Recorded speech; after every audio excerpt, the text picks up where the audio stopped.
Hello, in this video I'll show you what could be the problem if you have a check engine light and a fault code P24C600 on your Kia Ceed diesel. This is the fault code that I got when I ran my scan tool. The fault code is P24C600. The temperature sensor in the Soot Particulate Sensor has an electrical fault. This is a very common problem for these cars. This fault code relates to the Soot Particulate Sensor or the DPF sensor. This DPF sensor has a temperature sensor integrated in it, and that sensor is giving a malfunction. Most of the time the problem is with that DPF sensor. In rare cases it might be a different problem. In the video I'll show you the location of that sensor and also how to test it before replacing it.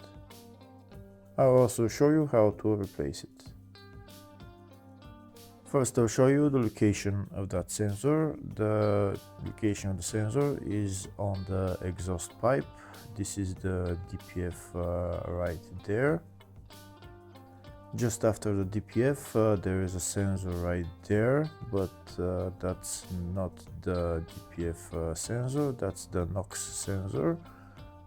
It has a control module as well, that's the control module on the NOx sensor. So we continue to follow this exhaust pipe until we see some other sensors. Here we can see there is two more sensors. Now we'll follow their wires just to see where they go. The first sensor, this is the first sensor, and that sensor is going to this control module, and this is the DPF sensor. Next we'll follow the other sensor to see the control module of it.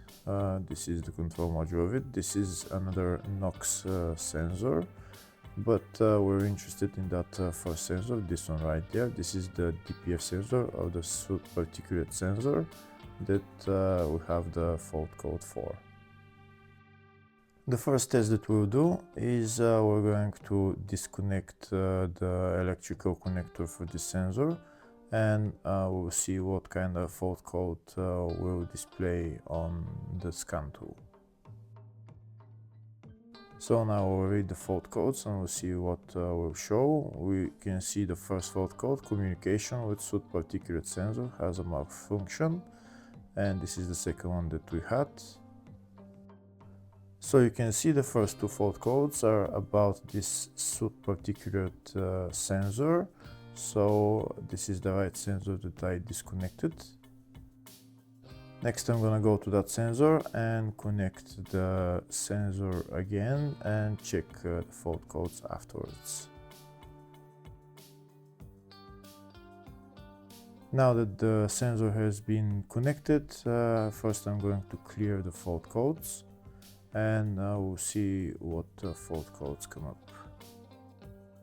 We can see there is only one fault that came up. The fault code for the communication with that Soot Particulate Sensor is gone because we already connected the electrical connector, but that fault code for the temperature sensor in the Soot Particulate Sensor is a permanent fault and can't be deleted because this sensor has a problem. Next I'll show you how to do another test just to make sure that the sensor is the actual problem. To do that test I'm going to get a new particulate sensor. I'm going to disconnect the electrical connector from the old sensor and connect it to the new sensor, and we'll see if the fault code will go away. This is the new sensor that I'm going to use. I'm not going to connect this new sensor to the exhaust pipe. I'm only going to disconnect the electrical connector from the old sensor and just connect it to the new sensor, and then I'll read the fault codes.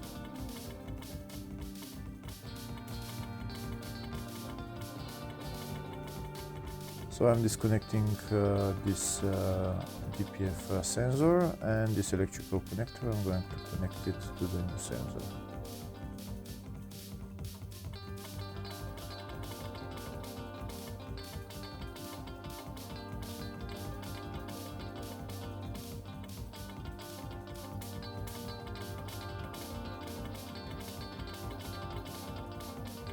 Now that the new sensor is connected, I'm gonna go to my scan tool and check the fault codes. If the problem is with that old DPF sensor, then we should be able to clear the fault code for the temperature sensor. So we can see this is the old fault code that came up. Now we're going to clear the code and we'll see if it will come back.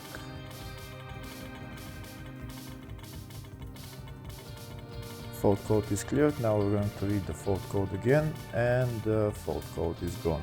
That means the problem is with that sensor. With the new sensor, everything is working fine. We can see we're reading the fault code again and it's not coming up. We're going to read the fault code one more time and we can see no fault code is coming up, so that means the problem is solved. Next we'll show you how to replace this DPF sensor. First I'm going to disconnect the new sensor and leave it to the side, and then I'm going to start removing the old sensor. The sensor is held by two nuts that we need to remove.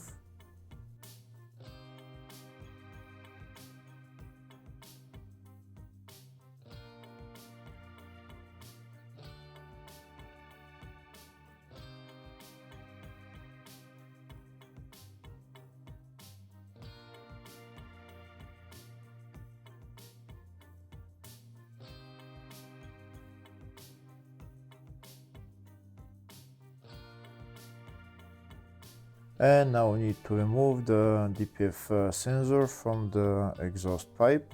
To remove that sensor, we're going to use a wrench size 24.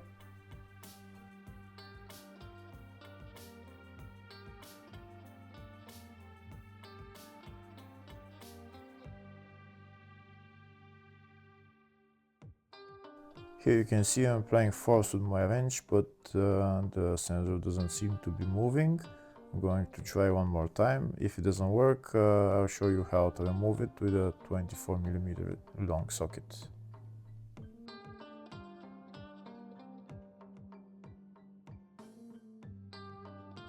Okay, it doesn't seem to work to loosen it with my wrench, so I'm going to use a 24mm socket. This is my socket that I'm going to use. To use it, first I'm going to cut the wire and try to put the socket this way. But my socket is not long enough, so we need to cut a little bit of the sensor so that we can get that socket in there.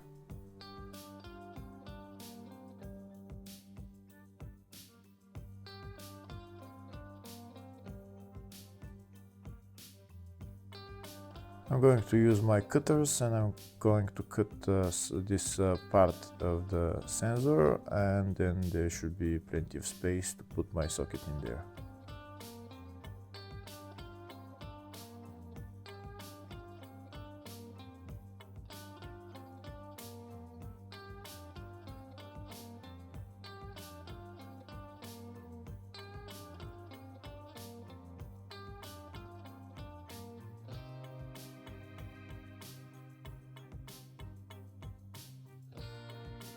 So the sensor is cut now, so now I'm going to put my long socket in there, and I'm going to use a long ratchet to loosen the DPF sensor and remove it.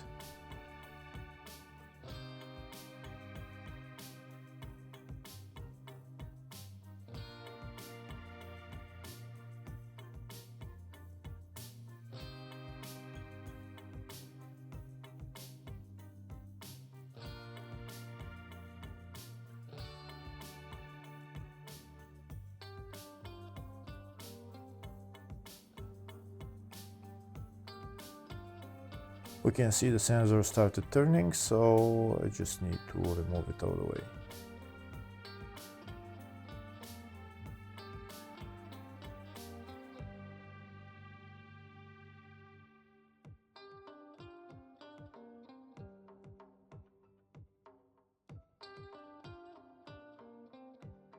And that's the DPF sensor out.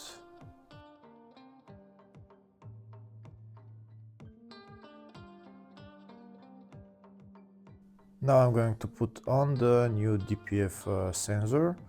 I'm going to put it in the hole in the exhaust pipe, and I'm going to tighten the nut.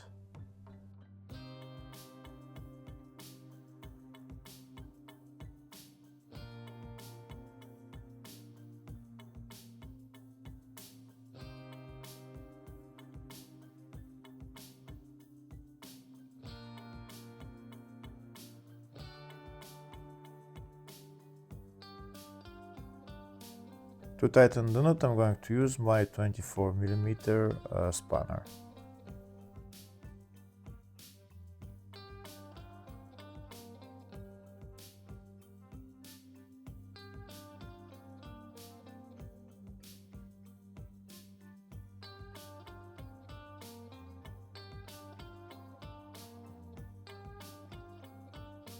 Now that the nut is tightened, next I'm going to put the control module of this DPF sensor into its place, and I'm going to put on the two nuts holding it, and then I'm going to connect the electrical connector. And that's how you diagnose this fault code for the temperature sensor in the Soot Particulate Sensor. Hopefully the video was helpful. If the video was helpful, please like and comment on the video and subscribe to the channel. Thank you very much.